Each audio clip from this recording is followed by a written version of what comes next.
भाई पता चला है अर्जुमन सपांजा नहीं गया।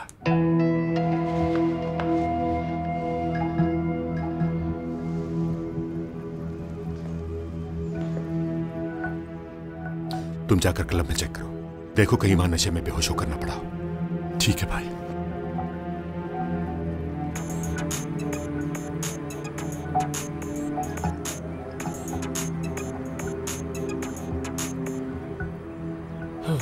एक तो ये भी मेरी जान नहीं छोड़ते।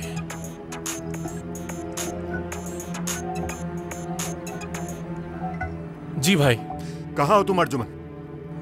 भाई मैं अपने दोस्त से मिलने आया हुआ हूँ। क्या हुआ? तुम सपांजा नहीं गए अभी तक? भाई चला जाऊंगा मैं, सपांजा भाग तो नहीं रहा। आप डर क्यों रहे? जानता हूं अपनी बीवी और बेटी से बहुत प्यार करते हैं आप। उनके बाबा आपको वरना जलील कर देंगे। चला जाऊंगा मैं, फिक्र मत करें। मैं सिर्फ तुम्हारी भलाई के लिए कह रहा हूं बेवकूफ। तुम मेरी बात क्यों नहीं समझते?